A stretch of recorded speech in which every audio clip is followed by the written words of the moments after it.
नमस्कार साथियों, संकल्प क्लासेज में आप सभी का स्वागत है। जैसे कि हमने समाजशास्त्र के अध्ययन शुरू किया था, उसमें आज हमारी ये 5वीं क्लास है। कौन सी क्लास है?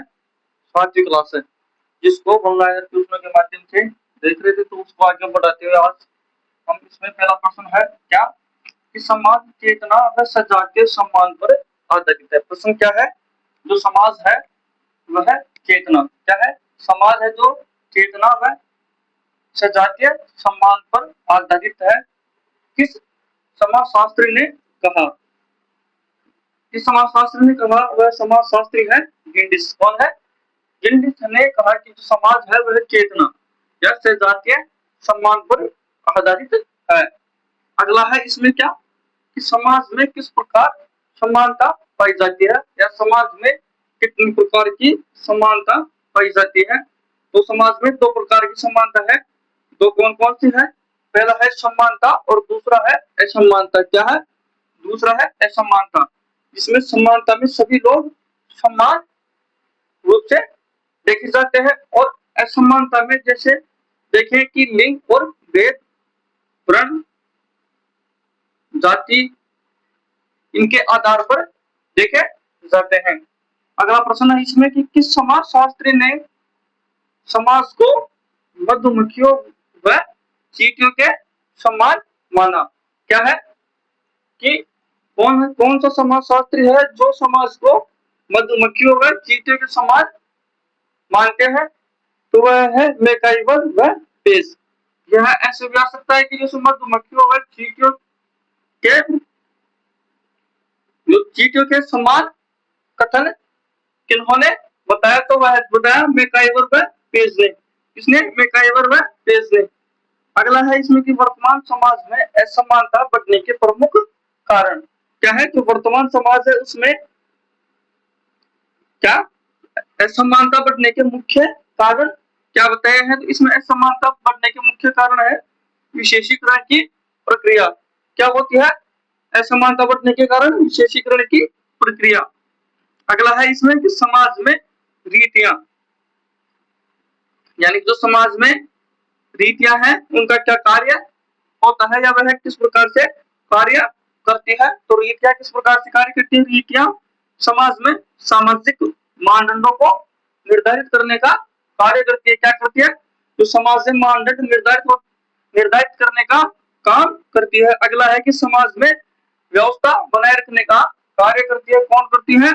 समाज की रीतियां। अगला है इसमें कि समाज में कार्य प्रणाली को संस्थाओं के नाम से किस विद्वान ने पुकारा? यानी कि जो समाज में क्या है कार्य प्रणाली, क्या है कार्य प्रणाली है, इसको जो संस्थाओं के नाम से किसने पुकारा? तो वह है मैकआइवर व पेज ने। जो कार्य प्रणाली है उसको संस्थाओं के नाम से पुकारा है। अगला है इसमें कि सामाजिक अंतःक्रिया के लिए क्या आवश्यक है? यानी कि जो समाज में अंतःक्रियाएं होती है उनके लिए क्या आवश्यक होता है? तो उनके लिए आवश्यक होता है पारंपरिक जागरूकता का होना। क्या? पारंपरिक जागरूकता का होना आवश्यक बताया गया है। अगला है इसमें कि समाज में अधिकार को अन्य किस नाम से पुकारा गया? यानी कि जो समाज है उसमें जो अधिकार है उसको अन्य किस नाम से पुकारा गया? तो वह है सत्ता व प्रभुत्व के नाम से पुकारा गया। किस नाम से? सत्ता व प्रभुत्व के नाम से पुकारा गया। अगला है इसमें कि समाज में मानव व्यवहार के नियंत्रण हेतु किन साधनों का प्रयोग किया जाता है? क्या है कि जो समाज में मानव व्यवहार का नियंत्रण होता है उसके लिए किन साधनों का प्रयोग किया जाता है? तो वह साधन कौन से हैं? इसमें 2 साधन है, औपचारिक और अनौपचारिक साधन। औपचारिक में क्या आते हैं? जैसे कानून और वह पुलिस। उदाहरण देखें तो कानून व्यवस्था और न्याय व्यवस्था। अगला है इसमें क्या बताया? अनौपचारिक साधन। अनौपचारिक साधन में जनरीतियां, धर्म व नैतिकता होती है। जिसमें देखें तो इसमें रूढ़िवादी व परंपराएं होती है। अगला है कि समाज में स्वतंत्रता क्यों आवश्यक है? यानी कि जो समाज में स्वतंत्रता है ये क्यों आवश्यक है? यानी कि व्यक्तियों के समुचित विकास के लिए व प्रगति के लिए समाज में स्वतंत्रता होना अनिवार्य है या आवश्यक होता है। अगला प्रश्न इसमें है क्या कि समाज को संस्थाओं के रूप में किसने परिभाषित किया, यानी कि जो समाज है इनको संस्थाओं के रूप में कौन से समाजशास्त्री ने परिभाषित किया, तो वह समाजशास्त्री था, कौन था? एली चिनोय। कौन है? एली चिनोय। कौन सा समाजशास्त्री है? एली चिनोय, जिन्होंने समाज को संस्थाओं के रूप में क्या किया है? परिभाषित किया है।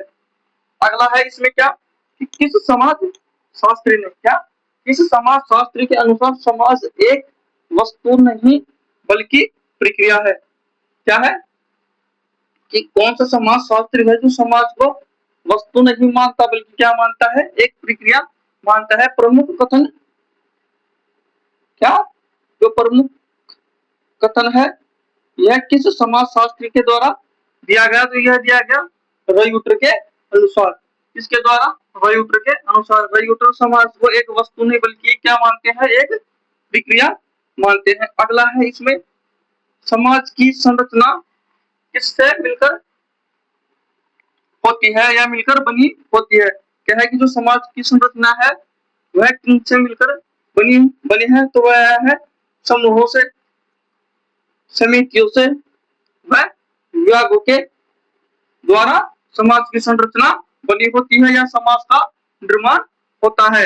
अगला है इसमें कि समाज में संबंधों का स्वरूप कैसा होना चाहिए या कैसा होता है? जो समाज में संबंध होते हैं उनका स्वरूप कैसा होता है? तो उनका स्वरूप जटिल व निरंतर परिवर्तनशील रहता है कि समाज में जो संबंध होते हैं वह निरंतर क्या होते हैं? जटिल व परिवर्तनशील होते रहते हैं।